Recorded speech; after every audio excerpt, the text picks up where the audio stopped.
Hello, this is ICR Tiger from thetradingtigers.com. Today, the 2nd of July 2014, we're going to be looking at the CFDs, that's gold, SPX500, US30, GER30, and the USOIL, all on the daily chart and using the Elliott Wave Analysis. Before we start, like always, please go, stop, read the disclaimer, read it at your own leisure, as well as the hypothetical performance. Right, before we start in terms of analysis, I'm just going to run through with you a very short, quick point I want to explain, is that we, the Trading Tigers, we're holding courses at London in the United Kingdom, and that's specifically on the Elliott Wave Analysis. For more information, please do contact us at contact@thetradingtigers.com. Just going to explain to you a little bit more what will happen and why you should learn Elliott Wave trading. Here I can give an example of the pound dollar on the daily chart. As you can see,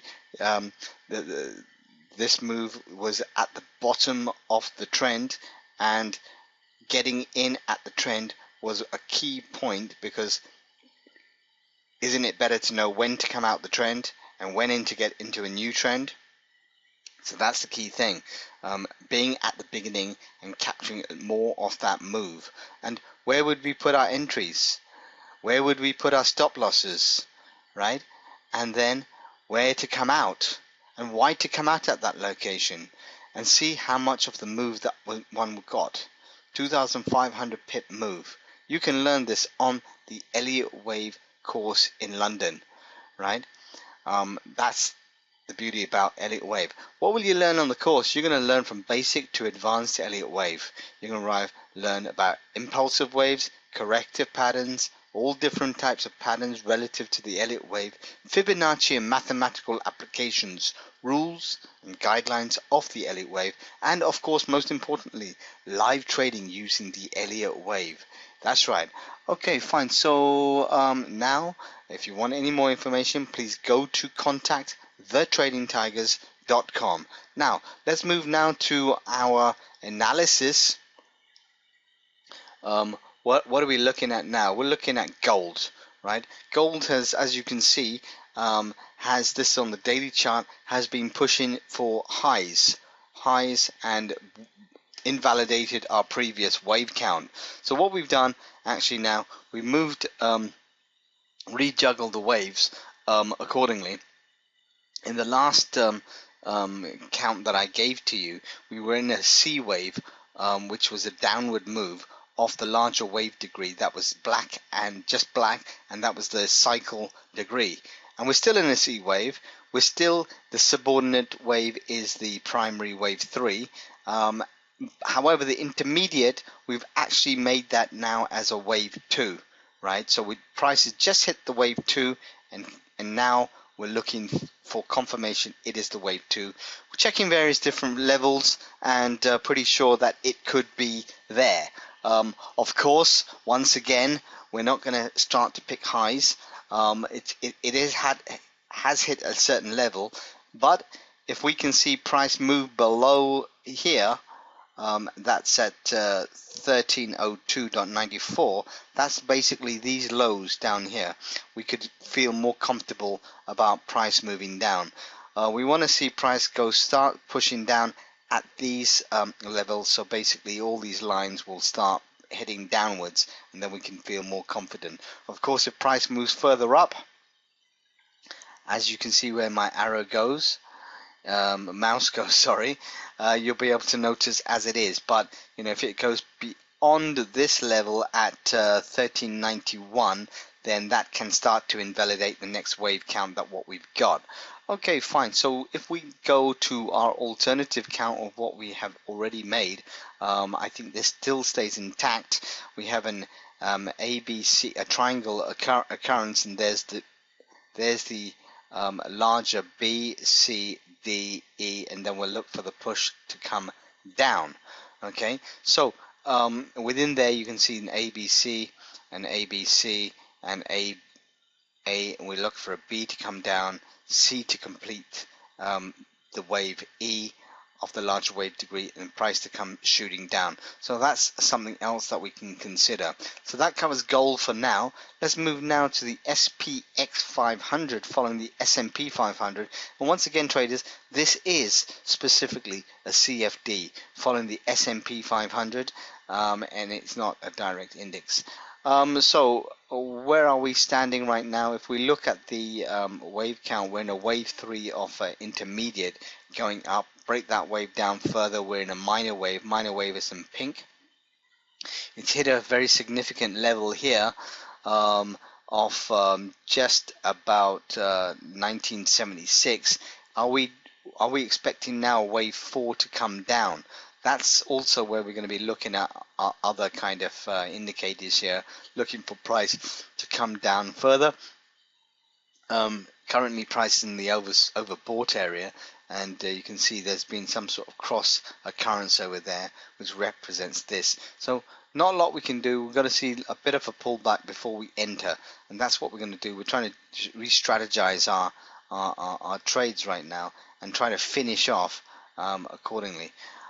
Okay, fine. Let's move to US oil. US oil quite interesting right now.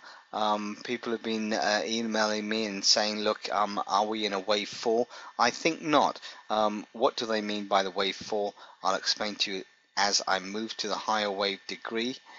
Right, so what we say here, we're in a primary wave 3. Primary is red and in circles, and then when we break that structure down, we have a 1, 2, 3 off a subordinate wave, which is the intermediate. That's in green and in brackets, and then its substructure is 1, 2, which is a minor, which is also in a wave 3 off a minor, which is pink. As you can see, there's the wave 2. Breaking that down, there's 1, 2, 3 off the minute, and then we look 1, 2, 3 off the minute.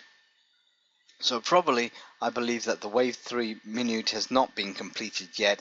Probably can see some more downward movement. How far can it go down? Probably we're not expecting it to go past 100.92, and that can then actually go up forward. So let's just see how things pan out. As you can see, prices in mid territory, and you could see probably some more downward movement to occur. Let's now move to the US30, one of our favorite kind of situations. What we're looking at, we followed that as in the larger wave degree. We're in a wave 5 pattern, which is off the primary, which is red and in circles. Its substructure is a 1, 2, 3, and its wave 5 is primary. Sorry, that's the intermediate, that's in green and brackets, and its wave 5 is looking like it's in a ending diagonal. There's an A, there's a B, and the C will complete up there, and then we can expect to see price to come crashing down. We have some, yes, so that's where we're seeing right now, and that's US30. If we look for the alternative count, as you can see, still in a wave 5. The larger wave degree is a wave 3 of a cycle degree. That's Roman numerals and in black. Breaking it down once again in a wave 5, and its substructure is an intermediate. But I've kept it nice and clean here. You got 1, 2, 3, 4. 3 hasn't been completed off the intermediate. Okay, fine. Let's now move to the German 30. German 30, I've just recently taken a trade which I have posted. Currently now we have one trade in operation, and that is can't quite see, still 5 pips in profit.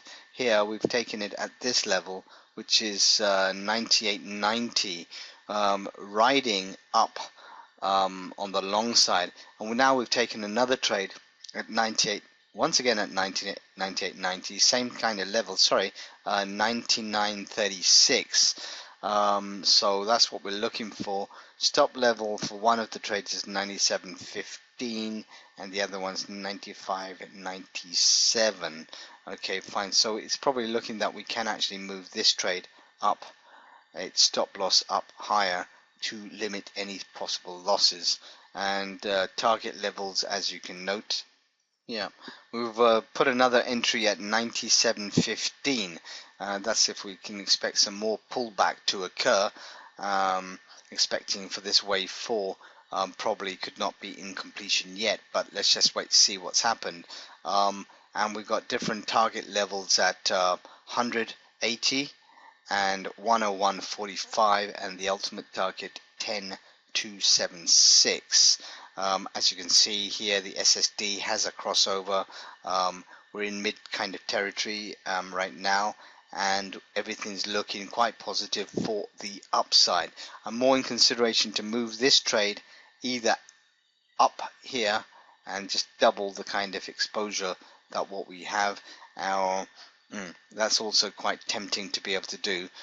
Okay, fine. So that's me, traders, and